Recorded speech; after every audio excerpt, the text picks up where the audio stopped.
episode of Policy and Profits. I'm E.J. Antoni. I like to play an economist on TV. More importantly, I am joined not just by one expert, but two here. We have Anthony Esposito, trader extraordinaire of Ascalon 6 Capital, and special guest this week, we got Tim Stewart, president of USOGA and slayer of garden gnomes on online. Gentlemen, how are we doing this week? EJ, good to see you again. Tim, great to have you. Thank you for joining us. It's good to be here, boys. It's been a wild ride, hasn't it been? It has been a crazy week. The U.S. Oil and Gas Association, as the president, I know you're going crazy.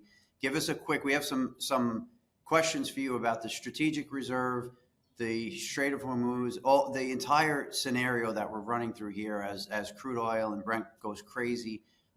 What are you working on? What are you seeing at ground level so far this week or since this conflict has begun? Yeah, I appreciate that. You know, I got kind of a twofold job at hand. On one hand is being able to sort of manage the members and help them understand sort of what's happening globally, because so much of that is primarily out of our hands, which is a good thing, frankly, because we can get into what it means to be Fortress North America when it comes to energy. Second thing is trying to figure out how to message to the general public that things will be okay. You know, as you guys know, look, volatility is our business. It is the cost of doing business, but it's also what we manage best. And so I will say, though, you know, that I think probably this is a different crisis from others, which is the flow of information is so quick. You know, the last sort of energy crisis 10, 15 years ago, 1979, didn't have X, for example, to be able to flow the information. And so part of that is just managing what is and isn't real. I think you guys are seeing that too, right? Absolutely. I mean, as far as on the desk at Ascalon 6, we're struggling with that across the board, where we have a quant rule-based model, and we've done really well with momentum trend and what that vast access to information, some false, some not false, some very erratic and spontaneous, some not. But that flow, that news flow, that information flow has created a lot of whip and churns and pivots within the price of crude, within the price of gold, within the price of equities. That has become a massive challenge for us here running the portfolio. The month has been a good month. We're performing well, but not where I would have expected. And a lot of it comes, to your point, because of all of those inputs, and it creates a lot of volatility that's just not ordinary, very much outside of the realm of what's expected. Yeah, I think, again, the public needs to understand that the crude will flow. It always flows. It is inevitable. And what may seem like a long-term crisis can actually be resolved relatively quickly because of the innovation and the money that's at stake. Venezuela is probably one of the best examples. I've had to deal with that over the last couple of months, you guys. You know, if everybody on X was a Venezuelan expert overnight, right? So there's an awful lot of really crappy information going back and forth. But the fact of the matter is the calmer heads prevail a lot of times, and those are the guys who make money. 5 weeks. It took our guys 5 weeks from the time that Maduro was taken out that Saturday morning for them to get their crews on the ground in Venezuela. They were there for 100 years. They got kicked out in 2015. They're familiar with it. They know how to do this. The crude's going to flow, and I think your listeners probably need to be able to be relaxed and know that things are going to work out. So as we look at crude flowing, we know we're a major producer, I think the largest producer in the world of crude oil at this time in North America. So we're actually, within our borders, we're in pretty good shape. And I want to get to the strategic reserve. I want to get to the management of that reserve by both the Dems and the Biden administration and the Trump administration. I want to get to the Strait of Hormuz and really start to expand out and look at, as best we can, what the results will be for the release of the reserves, for the straits being closed or open. Before we do that, EJ, where do you see currently, as Tim says, the crude will flow, the oil will flow, we'll get back to normal. If this were to be a pace right now where we've already seen the peak of crude and we're moving towards a resolution in Iran, how much of an effect do you think we'll see on the inflation front and the economic growth front, not only for the U.S. but globally, based on this event? If we're on the other side of the hill now, we're on the downward trajectory towards, meaning we're in it for 2 weeks and we have 2 weeks left to go, and then this is going to really start to calm down. How much damage do you think we've inflicted on inflation and economic growth? Great question, Anthony. At the end of the day, there's just going to be a very tight correlation, I think, between how long this war drags on for with Iran and the actual economic harm. Part of the problem here is that we're looking at higher input costs where energy is used for things far beyond just energy. The example that I've been using ever since the conflict started, I think we even talked about it, last week, is the fact that you have this you have this treasure trove when it comes to natural gas in creating chemical blend stocks. So, as just one example, American farmers use almost exclusively synthetic fertilizer, right? We don't have much, manure flingers. That's a literal piece of farm equipment, by the way. We don't have much manure use anymore in the United States, thank goodness. And so, where do the farmers buy all this synthetic fertilizer? Well, a lot of it comes from the EU, actually. And where does the EU get it? Well, they synthesize it out of natural gas. That's where they get the urea, the primary ingredient.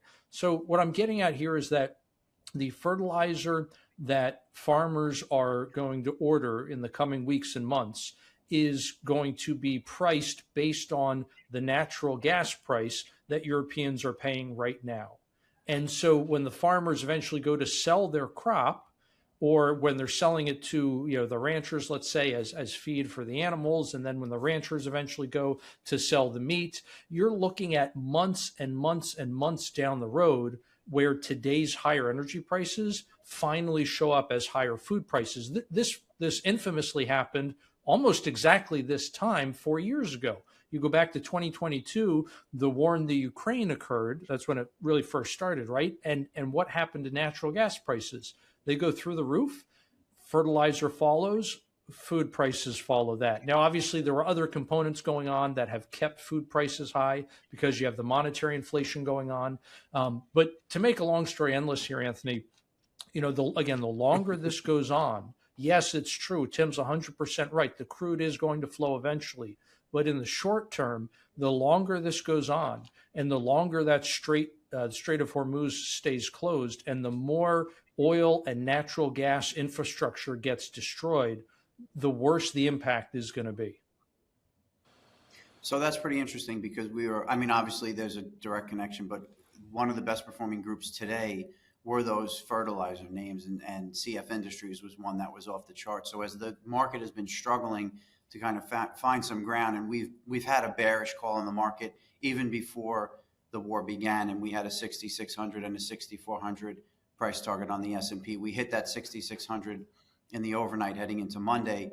We still expect 6,400 at a minimum to be hit, but even as the market struggled, we saw those names rallying. And exactly what I thought back to was the Ukraine-Russian war starting, and the same names acted the same way for the same reason. So that's really interesting. One thing that we're looking at, and Tim, I want to get your take on this, is the SPR, the Strategic Petroleum Reserve. You and I spoke about this years ago. Actually, one of our first conversations ever was about the SPR. I called you from the brokerage desk, the bank that I was working at the time, and I wanted full detail, which you gave me as a gentleman, as always, as expected, about the SPR and what was exactly happening and what was drawn down. Now, it's really interesting to me, and I have a couple of questions about the actual effect of the value of the release that we're talking about and what it will actually do. I won't give my opinion as a spoiler. I'd like to hear what you have to say, but we're looking at a real split between policy between the Dems and the Republicans. We have a Democrat president in Joe Biden who decided to draw down the reserve by over 50% in order to mask the inflation that he had created through his policies, not replace that reserve. And then we had the same Dems on the Hill block Trump from trying to replace the reserve that needed to be replaced when he wanted to. So right here, we're talking about the Strategic Petroleum Reserve and the drawdowns that we've seen. Okay, and I want to go into Secretary Burgum actually had some comments about the Dems policies on it. And then I want to ask you where we stand with the reserve, what levels we're at, and kind of do we have the ability to draw down? And then what do you think President Trump's plan is moving forward? I heard something about swaps today, and we'll release X amount if we get X plus 20% back. But I want to get your take on that. I just want to listen to the Secretary for a second and let us know exactly what's gone on here and what this means. Back in 2020, President Trump wanted to get the thing filled up to the max, and Chuck Right. Schumer and the Democrats voted against it and called it and President Trump, he's a buy low, sell high guy. He was Right. going to fill it up at $20 a barrel, Yep. which would have been a gift to the Americans. Instead, Biden drained it about in half, 400 million barrels ahead of the midterms in 2022 to try to get the price down at the pump. I mean, Biden turned it into his own personal petroleum reserve for political purposes. But right now, I know that internationally, there's lots of reserves. There is a lot of supply of oil around the world, a lot of it floating. Here in the U.S., I mean, President Trump's energy dominance policy for Americans should know that we are completely well supplied in America. We are absolutely not dependent on oil coming out of the Strait of Hormuz in the Middle East. We've never been more energy independent and energy secure than right now. There's energy security for Americans. And as President Trump says, this price increase is going to be temporary, and it is a small price to pay for the idea that we're going to get rid of the terrorist regime that has been holding the world economy hostage for 47 years with the threat of closing the strait. Taking away their ability to do that, taking away their ability to fund 24 terror groups and kill Americans. That's going to be lower prices and world peace and economic stability for decades to come. President Trump, 100% correct on the long-term benefits versus a little short-term volatility. So, Tim, what is the SPR? Where do we stand? And can you just go through, briefly the differences between how this has been managed by the administrations and what the benefits or the discounts have been? Sure. Well, there's a story to the story, if that's all right. It's like I was there, Gandalf, 3,000 years ago, and we tried to do this. I actually have a specific incident. I actually tweeted about this because you remember in April of 2021 when oil went negative 37, right, and everything was in panic. It was the early days of COVID. We were all trying to figure this out, but we were home. We're trying to figure out Zoom. We're trying to figure out how to work remotely, but everybody was in absolute uncertainty and panic mode. And you want to talk about volatility? That's probably the last time we had experienced the volatility like we did, right? Like we over the last few days. Some members of the U.S. Oil and Gas Association, the board calls me, a couple of these board members, and they said, look, we need to get a message to the administration. We get a message to Congress. Now is the perfect buying opportunity. If you want to shore up the market, if you want to be able to, storage was the issue, if you recall. There was no place there was an absolute overnight demand collapse when we weren't driving to work anymore. Storage, like we're going to put this in our bathtub, so to speak. So I was tasked to go to Congress. And we had the conversations with the administration, and I was tasked to go specifically to from Mitch McConnell's office to Schumer's office and to Pelosi's office to see if they would be willing to buy in on an emergency purchase, and that was that $20 price that the secretary quoted was about where we were anticipating was going to come in. And I remember specifically, I sent my assistant to make the call saying, we know we can't meet in person, but would you be willing to do a Zoom call? And she came back in, she called the offices up there and said, well, I just heard back from so-and-so's office. I won't say which of those two it was. And I said, what did they say? And she said, well, they said to tell the president of the U.S. Oil and Gas Association to go F himself. And so, yeah, look, that's true. That's where it was. The Strategic Petroleum Reserve was designed to ensure against supply shocks, an absolute cutoff of supply. It is 727 million barrels stored in salt caverns in Louisiana. It's basically almost I don't know if I want to call it a Cold War relic, but it was designed to be able to ensure that there's a supply of petroleum for national defense, for manufacturing, and emergency transportation. It was designed to be a reserve. And it was filled up. It was filled up with heavy crude, different types of blends. It was designed to be able to get crude to those Gulf refineries in very, very short order. And it served its purpose. It was an insurance policy. When we tried to top it off and were told no, you fast forward 2 years after that, and then similar to what we were just saying, very similar in economic climate and uncertain sort of military climate we're in right now. The Biden administration went through this immediate very, very rapid drawdown process, not because we had a supply shock that was in the United States, but it was frankly, they were using it as a political strategic reserve. They're trying to shore up. Everybody's kind of familiar with that story, but the problem is we warned them at the time. We said the infrastructure, one, is aging, and we are concerned about what happens if you do rapid drawdowns. And the politicals overrode the career folks, did the drawdowns, and gosh dang, now we have some significant maintenance and some structural questions and the integrity of the caverns. So the Trump administration came in and has spent $100 million in updating the facility. At the same time, they're trying to put in a measured refill process. So the criticism you hear about the Trump administration didn't know what they had, no, that's not true. They were actually trying to fix the problem before they could start filling it in.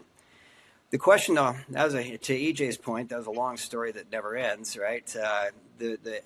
Anthony, the question is, what impact is this going to have? And I personally don't see it having a big market impact. Mm-hmm. And you guys can tell me I'm wrong. What I see is it's designed to be able to telegraph to the global community that the U.S. is in on this. Ironically, China is not. Everybody else is, but China isn't participating. I think there's some other opportunities that would have a far more immediate impact on prices. It's like waiver the Jones Act and let us get some non-U.S. flag tankers from the Gulf up to the East Coast or up the East Coast. Guys, I don't know how much impact it's going to have. EJ, you follow this. I'm interested in your thoughts on what you think.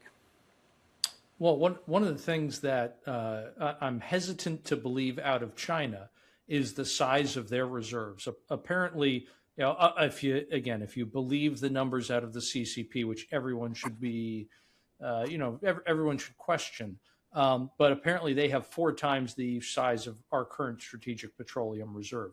On top of that, also supposedly, and I think the Wall Street Journal reported this as well, so it might be true, that Iranian crude is getting through the strait, provided they're the ships going to China. So while they're attacking our ships, let's say, the Chinese ones get to sail through no problem. So that I think is a very interesting part of this whole dynamic. I agree with you 100% on the Jones Act. We are actively pushing very, very hard to get waivers on that. And by the way, it begs the question, if you're going to do it now to help bring down prices, why wouldn't you just make that permanent so you'd always have lower prices? Discussion for another time, though. But again, Tim, I think it just goes back to this idea of there are so many unknowns here, right? Up until, look, when we all went to bed Friday night, everyone thought oil infrastructure was off limits in terms of these attacks, right? At the same time, a lot of even civilian infrastructure like desalination plants in the region. And as this escalates and as the war goes on, I think there end up being even more unknowns and not less. And that's where I'm just so hesitant to make any kind of forecast in terms of what is the definitive impact going to be. I think we do need to pause for a minute and talk and express an appreciation for North American energy dominance, though. That is the one big issue. We're dealing with price volatility, but we're not dealing with half the problems that the Asian and the European markets are. And the reason why is we don't have sort of a foreign choke point or that controls our economy, and the Asian economies are like that right now. So we're fortunate that way. So. Without a doubt, and we'll get to Governor Newsom at the end of the show and his lack of interest in energy independence or refining the oil in the state, which is why they're choking out so badly and when compared to the rest of the country. I would say to pivot off of that, Tim, and that's a great point. We are truly energy independent, and it truly is part of the Trump agenda. And when you look at the Asia countries, China, India, Japan, South Korea, they are being choked out because that strait is not transporting oil. So to put 2 points together, I agree with you. I think the release of the SPRs, we're not releasing enough oil to make a real impact or a long-term impact. And then on the flip side, that oil is going to have to be replaced, in my opinion. So you're not changing the situation. At a minimum, you're putting a very light Band-Aid on it. When you look at the amount of crude that's traveling through the strait, and essentially going out to the world, but to Asia specifically, you're looking at 20% or about 20 million barrels a day. Is that right? So we have about 100 million barrels a day in production. the U.S. the leading producer, and about 20 million barrels coming through that strait. It seems to me that we could release the SPR. We could forego the Jones Act. There are things that we can do, but the bottom line is the U.S. needs to secure that strait and get that crude moving through the strait in a normal capacity. How they do that militarily is not the conversation, but I just would like to ask you, is that correct? And am I correct in my numbers that we have that much crude coming through? And the real solution here, whether the war is going on or not, is the U.S. needs to secure the straits and make that safe passage. Yeah, I agree 100% with you. About 21 million barrels through the strait every day. And you're right. This is at one point. It's one thing to have your tanker insured by Lloyd's of London. It's another to have it be insured by Lloyd's of London and escorted by the United States Navy, right? And I do think I'm not telling the Department of Defense how to prosecute a war. They know this. They've been planning for this for. This is not the Trump war plan. This is the Department of Defense war plan that's been in place for probably 30 years. Interesting side note, one of my nephews flew B-2s for years, and he retired about a year ago. And 6 months later, they do the June strike, and I called him and he said, I trained for that exact mission my entire 20 years. I knew they could do that in their sleep. Wow. The interesting thing is, the U.S. Navy has already taken out more Iranian mine laying boats than the number of mines that the Iranians have actually been able to lay, if I understand. But it's this optics issue. It's just the security issue. I think the sooner that they can get escorted through, you're escorting your priority ships, not the Chinese. Yeah. And then I think the Iranians probably realize that it makes no sense for them to do that, I hope. But it's the Iranian Revolutionary Guard, so there's not a lot of sense there. But what that does, again, it's not going to impact U.S. supply. I mean, we're bringing in less than we're bringing less than 1 million from the Gulf, if I recall. We got the Venezuelan crude that's covering us, but it is the message to the global markets. It's that security issue. It's that security blanket that they are desperately in need of. Yeah. Tim, can you speak to the quality differences of crude around the world, and maybe quality is the wrong way to phrase it, but how some parts of the world, right, you're going to have light versus heavy, sweet versus sour, obviously with sulfur content, and what's been taken offline in terms of the oil coming out of the Gulf versus West Texas versus Venezuela, those kinds of distinctions. Yeah, and this goes to show how interconnected the global markets are. For in the United States here, the West Texas is a light sweet crude, which our refineries, ironically, aren't necessarily calibrated to refine. That's the problem. So we actually export the light sweet crude, our West Texas intermediate, to either European or Mexican markets. The Mexican market refines it and sends it back to us as gasoline because, again, our refining capacity was calibrated primarily towards Middle East and Venezuelan crude, the heavier sour stuff. And so this is one of those scenarios where it's not just, you can't just say, oh, we're energy independent. You're right, we are the world's largest producer, but our refining situation is such that we still depend somewhat on Canadian, Venezuelan, and to a much lesser degree, Middle East crude, with the exception of California, which takes 65% of its total intake comes from foreign countries, not Alaska, not Canada. So again, we're all interconnected, whether we like it or not. The refining, I represent the producers, right? We're like farmers. We're price takers. We just put it on the market. We can't tell to the refiners what to do with that. But there is real value, I think, in the announcement the administration made earlier this week about this new refinery in Texas, because what it does is, it will be built and calibrated to take West Texas, the light sweet, which is what we need, which means the refining capacity stays in the United States. The product is produced, refined, and then redistributed in the United States. And that sends a clear message to the capital markets as well, which we did not have through the entire Biden administration. If you recall, they spent the entire 4 years trying to debank us and anybody associated with us. And this sends a clear message that not only is a safe and a smart investment in refining and downstream infrastructure in the United States, but it sent a message because it's an Indian partner that it's safe to take in international investment as well. That's really key. I think, again, from the producer side, we've done our part. We've achieved sort of total dominance in the market. It's to the refining sector. They've got to be able to to quickly modernize their infrastructure as well. And then the next time this happens 10 years from now, which is it inevitably will, we're going to be even more insulated, I think. Yeah, that's So- interesting too, because that. Go ahead, EJ. I'm sorry. Oh, no, sorry. Just to clarify, Tim. So you would say most of what's been taken offline right now in terms of supply is heavy crude out of the Middle East, including Yeah, and Iran? it goes to primarily the Asian markets with the secondary to the European. We're not bringing we're bringing a pittance in, like 5% of that is coming here. It's just not. But again, the crude it's a global commodity, and the reason why you have to. This is where I sit and explain to people why their gas prices are gone up is because retailers are sort of planning for what it's going to cost them, not in the ground right now, but it's going to cost them in 2 weeks, and so it's the old adage that the gas prices go up like a rocket and come down like a feather. That's another conversation. So.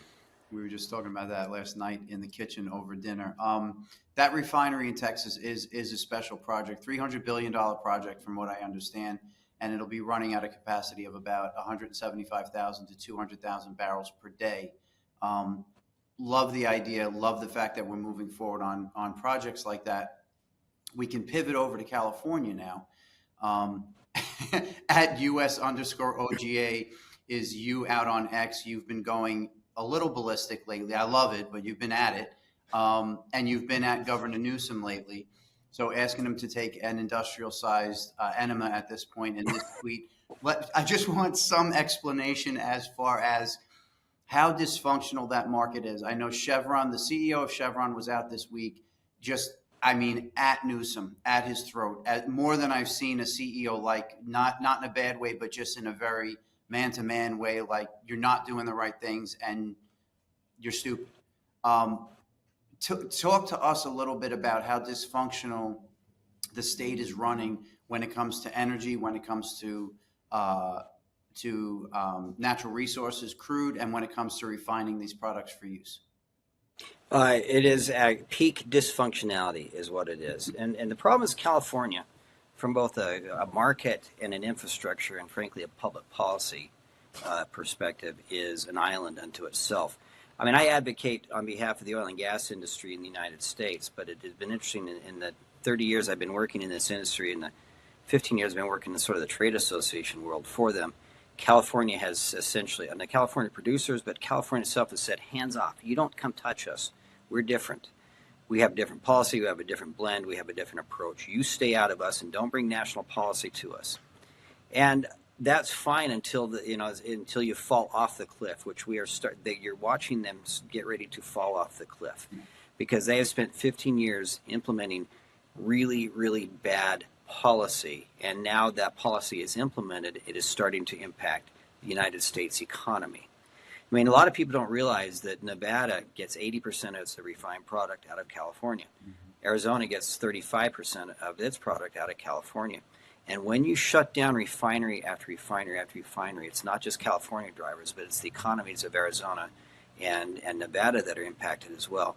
I've been kind of making this pitch, which is we're now past the point of being deferential and just complaining about California.